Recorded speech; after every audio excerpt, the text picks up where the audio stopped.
নমস্কার বন্ধুরা, আপনারা দেখছেন নিউজ বাংলা। অন্নপূর্ণা যোজনার ৩,০০০ টাকা নিয়ে যাদের মনে নানা প্রশ্ন রয়েছে তাদের জন্য আজকের ভিডিওটি খুবই গুরুত্বপূর্ণ। বিশেষ করে যারা বিধবা ভাতা পান, যারা দিব্যাঙ্গ ভাতা পান, যারা পিএম কিষাণ সম্মান নিধির সুবিধা পান, অথবা যাদের বাড়িতে ৩টি কক্ষ রয়েছে তাদের ক্ষেত্রে নিয়ম কি হবে তা নিয়ে অনেকেরই প্রশ্ন রয়েছে। এই সমস্ত প্রশ্নের উত্তর দিয়েছেন মাননীয় মুখ্যমন্ত্রী শুভেন্দু অধিকারী মহাশয়। বুধবার সাংবাদিক বৈঠকে অন্নপূর্ণা যোজনা নিয়ে একাধিক গুরুত্বপূর্ণ ঘোষণা করা হয়েছে। বিধবা ভাতা পেলেও কি অন্নপূর্ণার ৩,০০০ টাকা পাওয়া যাবে? দিব্যাঙ্গ ভাতা পেলে কি হবে? পিএম কিষাণ সম্মান নিধি থাকলে কি অন্নপূর্ণার টাকা পাওয়া যাবে? ৩ কক্ষের বাড়ি থাকলে কি নাম বাদ যাবে? আর যোগ্য হওয়ার পর টাকা না এলে কোথায় অভিযোগ করবেন?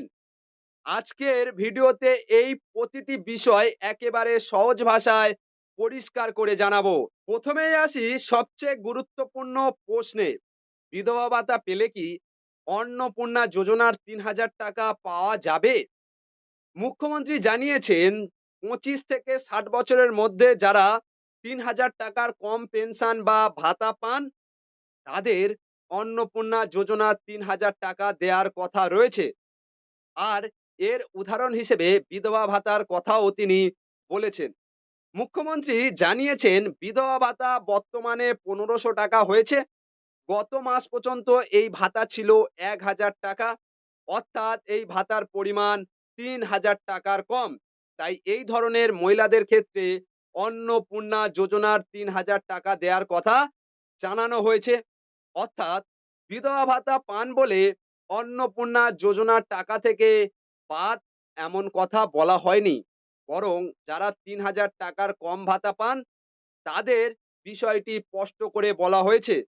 তাই বিধবা ভাতা পাওয়া মহিলাদের জন্য এই ঘোষণা অত্যন্ত গুরুত্বপূর্ণ। এবার বিষয়টি আরো পরিষ্কার করে বুঝে নিন। মুখ্যমন্ত্রী শুধু বিধবা ভাতার কথাই বলেননি, তিনি বলেছেন মহিলাদের জন্য যে ধরনের বিভিন্ন স্কিম রয়েছে সেখানে যারা ৩,০০০ টাকার কম পান তাদের অন্নপূর্ণা যোজনার ৩,০০০ টাকা দেওয়ার কথা রয়েছে। অর্থাৎ এখানে মূল বিষয় হচ্ছে কোনো মহিলা যদি আগে থেকে কোনো ভাতা পান কিন্তু সেই ভাতার পরিমাণ ৩,০০০ টাকার কম হয় তাহলে অন্নপূর্ণা যোজনার ৩,০০০ টাকার বিষয়টি তার ক্ষেত্রে প্রযোজ্য হতে পারে বলে মুখ্যমন্ত্রী ঘোষণা করেছেন। বিধবা ভাতার উদাহরণ দিয়ে তিনি বিষয়টি পরিষ্কার করেছেন। তাই বিধবা ভাতা পান এমন মহিলাদের মধ্যে যে প্রশ্নটি ছিল, আমি যেহেতু ভাতা পাই তাহলে কি অন্নপূর্ণার টাকা পাবো? এই প্রশ্নের উত্তর মুখ্যমন্ত্রীর বক্তব্যে দেওয়া হয়েছে। এবার আসি আরো গুরুত্বপূর্ণ একটি বিষয়ে। দিব্যাঙ্গ ভাতা পাওয়া ব্যক্তিদের ক্ষেত্রে কি নিয়ম হবে? দিব্যাঙ্গ ভাতা পাওয়া ব্যক্তিদের ক্ষেত্রে মুখ্যমন্ত্রী নিয়ম শিথিল করার কথা জানিয়েছেন। মুখ্যমন্ত্রীর বক্তব্য অনুযায়ী যারা দিব্যাঙ্গ ভাতা পান তারা দুটো ভাতা পাবেন।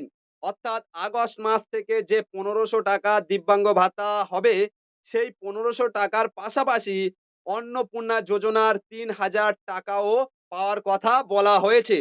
এই বিষয়টি খুব পরিষ্কার করে বলা হয়েছে। অর্থাৎ দিব্যাঙ্গ ভাতা পাওয়ার কারণে অন্নপূর্ণা যোজনার ৩,০০০ টাকা থেকে বাদ দেওয়ার নিয়ম এখানে শিথিল করা হয়েছে। আর শুধু দিব্যাঙ্গ ভাতার ক্ষেত্রে নয়, আরো একটি ক্ষেত্রে নিয়ম শিথিল করার কথা মুখ্যমন্ত্রী জানিয়েছেন। সেটি হলো পিএম কিষাণ সম্মান নিধি। মুখ্যমন্ত্রী বলেছেন এই ২ ক্ষেত্রে নিয়ম শিথিল করা হয়েছে। তাই দিব্যাঙ্গ ভাতা এবং পিএম কিষাণ সম্মান নিধি এই দুটি বিষয় বিশেষভাবে মনে রাখবেন। এবার আসি ৩ কক্ষ বাড়ি নিয়ে।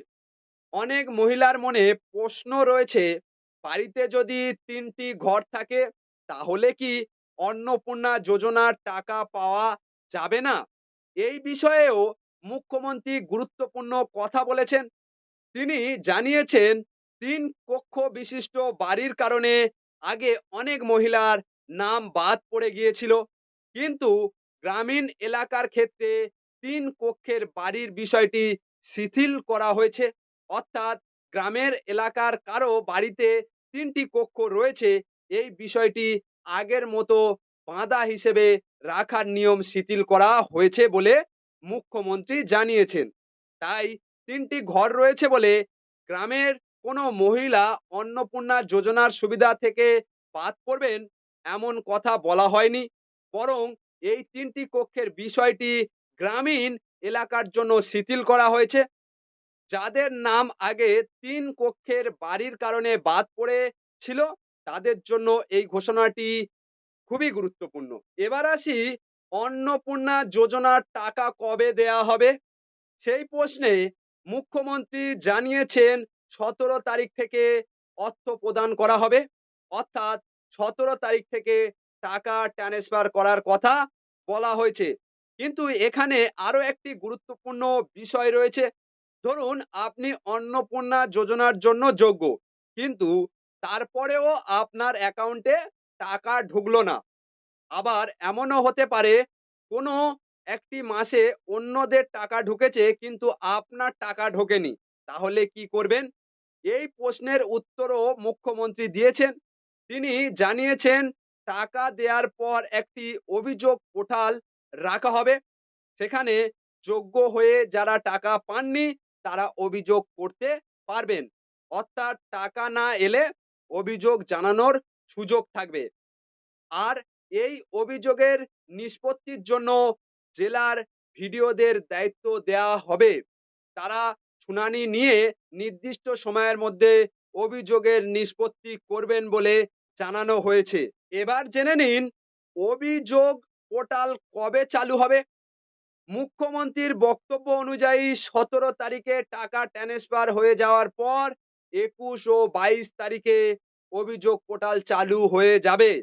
সেখানে যোগ্য হওয়ার পর যারা টাকা পাননি তারা অভিযোগ করতে পারবেন। অর্থাৎ ১৭ তারিখে টাকা দেয়া শুরু হওয়ার পরও যদি কোনো যোগ্য উপভোক্তার টাকা না আসে, তাহলে তার জন্য অভিযোগ করার সুযোগ থাকবে। এখানে একটি বিষয় খুবই গুরুত্বপূর্ণ, টাকা না এলে সঙ্গে সঙ্গে ধরে নেওয়া যাবে না যে আপনার নাম বাদ পড়ে গেছে, কারণ টাকা ধাপে ধাপে পাঠানো হচ্ছে। যোগ্য হওয়ার টাকা না পাওয়ার ক্ষেত্রে অভিযোগ করার ব্যবস্থা রাখা হয়েছে। সেই অভিযোগের বিষয়টি জেলার বিডিওরা দেখবেন। তারা শুনানি নিয়ে নির্দিষ্ট সময়ের মধ্যে সমস্যার নিষ্পত্তি করবেন। তাই যারা অন্নপূর্ণা যোজনার টাকা পাওয়ার অপেক্ষায় রয়েছেন তারা ১৭ তারিখের বিষয়টি এবং পরবর্তী অভিযোগ পোর্টালের বিষয়টি মনে রাখবেন। তবে এই অভিযোগ পোর্টালে শুধু টাকা না পাওয়া ব্যক্তিরাই অভিযোগ করতে পারবেন এমন নয়। মুখ্যমন্ত্রী আরও জানিয়েছেন কেউ যদি অযোগ্য হওয়া সত্ত্বেও অন্নপূর্ণা যোজনার টাকা পান তার বিরুদ্ধেও এই পোর্টালে অভিযোগের কথা জানানো যাবে। অর্থাৎ এখানে ২ ধরনের অভিযোগ করার সুযোগ থাকছে। প্রথমত, আপনি যোগ্য কিন্তু আপনার টাকা আসেনি, আপনি অভিযোগ করতে পারবেন।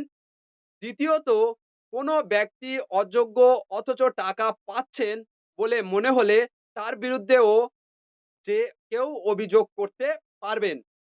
এরপর সেই অভিযোগের বিষয়টি দেখা হবে এবং জেলার বিডিওরা শুনানি নিয়ে নির্দিষ্ট সময়ের মধ্যে নিষ্পত্তি করবেন। তাই অন্নপূর্ণা যোজনার টাকা নিয়ে কোনো সমস্যা থাকলে পরবর্তী সময়ে অভিযোগ জানানোর ব্যবস্থা থাকছে। এই বিষয়টি বিশেষ করে যারা যোগ্য হয়েও টাকা পাওয়ার অপেক্ষায় রয়েছেন তাদের জানা প্রয়োজন। এখন পর্যন্ত যে ঘোষণাগুলো বলা হয়েছে তার মধ্যে সবচেয়ে গুরুত্বপূর্ণ বিষয় হলো নিয়ম শিথিল করা। কারণ আগে যে নিয়মের কারণে কিছু মহিলা অন্নপূর্ণা যোজনার সুবিধা থেকে বাদ পড়েছিলেন, সেই জায়গাতে পরিবর্তনের কথা জানানো হয়েছে।